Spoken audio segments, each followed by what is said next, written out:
এই মুহূর্তে পাওয়া আবহাওয়ার বিরাট বড় আপডেট। আবারও নতুন করে দেশের দিকে ধেয়ে আসতে চলছে শক্তিশালী কালবৈশাখী বজ্রসহ ঝড় বৃষ্টি।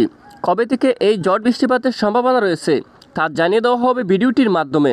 ভিডিওটি না টেনে শেষ পর্যন্ত দেখবেন। ভালো লাগলে লাইক করবেন। সবার আগে এরকম আবহাওয়ার লেটেস্ট আপডেট পেতে চ্যানেলটি সাবস্ক্রাইব করে পাশের বেল বাটনে ক্লিক করে রাখবেন। আর ভিডিওটি কোন জেলা থেকে লাইভ দেখছেন কমেন্ট করে জানিয়ে দিন। আবহাওয়ার গ্লোবাল ফোরকাস্ট মডেলে আমরা দেখতে পাচ্ছি আপাতত আগামী কয়েকদিন দেশের উপর তেমন ঝড় বৃষ্টিপাতের সম্ভাবনা নেই। নতুন করে সোমবার 12 মে থেকে রাজধানী ঢাকা সহ দেশের উত্তরের বেশ কিছু এলাকায় ধেয়ে আসছে কালবৈশাখী বজ্রসহ প্রচণ্ড আকারে ঝড় বৃষ্টি।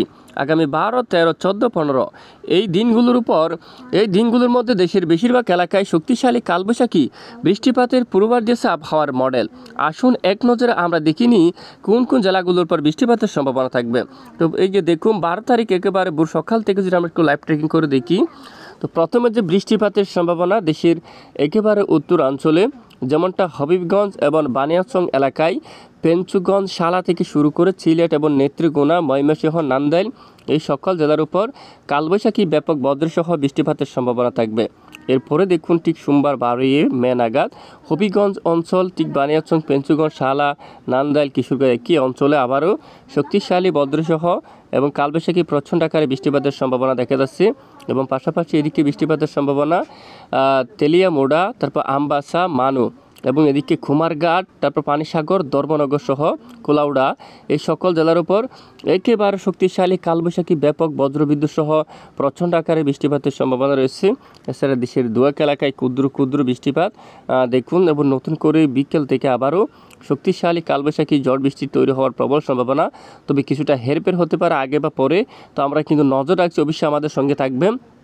উজিরপুর, বরিশাল, তারপর এদিকে নলছিটি, তারপর দেখুন বাকেরগঞ্জ এবং ভোলা, মেহেন্দিগঞ্জ, মোলাদি এই সকল জেলার উপর দেখুন শক্তিশালী ঝড় বৃষ্টিপাতের সম্ভাবনা দেখা যাচ্ছে।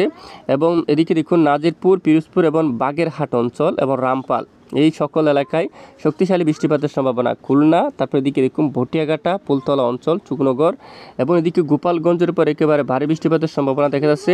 টুঙ্গিপাড়ার দিকেও কিন্তু রয়েছে আক্কেলদার, উজিরপুর এই এলাকাগুলোর উপর কিন্তু একেবারে শক্তিশালী ব্যাপক বজ্রসহ বৃষ্টিপাতের সম্ভাবনা। এদিকে কালকিনি অঞ্চল, মাদারীপুর এখানেও একেবারে দেখুন মাঝারি থেকে একেবারে ভারী বৃষ্টিপাতের সম্ভাবনা। শিবচর, হালকা মাঝারি, নড়িয়া, তারপর আলফাডাঙ্গা, বোয়ালমারি এবং এদিকে সদরপুর সহ এই সকল জেলার উপর বৃষ্টিপাতের সম্ভাবনা থাকবে। আর এদিকে ফরিদপুর অঞ্চল থেকে শুরু করে দোহার, তারপর এদিকে নারায়ণগঞ্জ, সিদ্ধিরগঞ্জ, ঢাকা, তারপর হরিরামপুর এবং মানিকগঞ্জ সহ দৌলতপুর এবং এদিকে নাগারপুর অঞ্চল, তারপর এখানে দেখুন টাঙ্গাইল সহ বাঘাবাড়ি এবং সাতিয়া অঞ্চল এই সকল জেলার উপর শক্তিশালী ভয়াবহ কালবৈশাখী বজ্রসহ প্রচণ্ড আকারে বৃষ্টিপাতের সম্ভাবনা থাকবে। তো আগামী 12 মে সোমবার থেকে এই ঝড় বৃষ্টিপাত শুরু হওয়ার সম্ভাবনা থাকবে।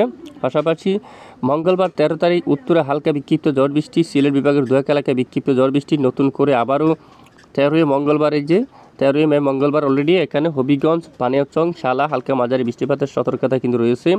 আমবাচা, মানু, তেলিয়ামুড়া এবং এদিকে কুমারঘাট, পানিসাগর, ধর্মনগর অঞ্চল, তারপর এদিকে কাটলিছড়া অঞ্চল, লালা, তারপর হাইলাকান্দি, বড়লেখা, ঝুড়ি, খোলাউড়া, মৌলভীবাজার, ভালাগঞ্জ, জকিগঞ্জ এবং এদিকে দেখুন এদিকে খানাইঘাট, জৈন্তাপুর এই সকল জেলার উপর 13 তারিখ নাগাদ আবারও নতুন করে শক্তিশালী কালবৈশাখী ব্যাপক বজ্রসহ বৃষ্টিপাতের সম্ভাবনা দেখা যাচ্ছে। এবং হঠাৎ করে বিক্ষিপ্ত শক্তিশালী মেঘ তৈরি হতে পারে খুলনা বিভাগ এবং ঢাকা বিভাগের কিছু কিছু অংশে। তখন কিন্তু দেখুন ফুলতলা, খুলনা, তারপর এদিকে চুকনগর অঞ্চল থেকে শুরু করে তালা এবং ভটিয়াঘাটা, বাগেরহাট এবং নাজিরপুর, রামপাল সহ টুঙ্গিপাড়া, গোপালগঞ্জ এখানে, তারপর মাদারীপুর থেকে শুরু করে শিবচর, সদরপুর এবং শ্রীনগর, দোহার এই এলাকার উপর কালবৈশাখী বজ্রসহ বৃষ্টিপাতের সম্ভাবনা থাকবে। তো এ হচ্ছে মূলত আপডেট। ভিডিওটি শেষ পর্যন্ত দেখার জন্য অসংখ্য ধন্যবাদ।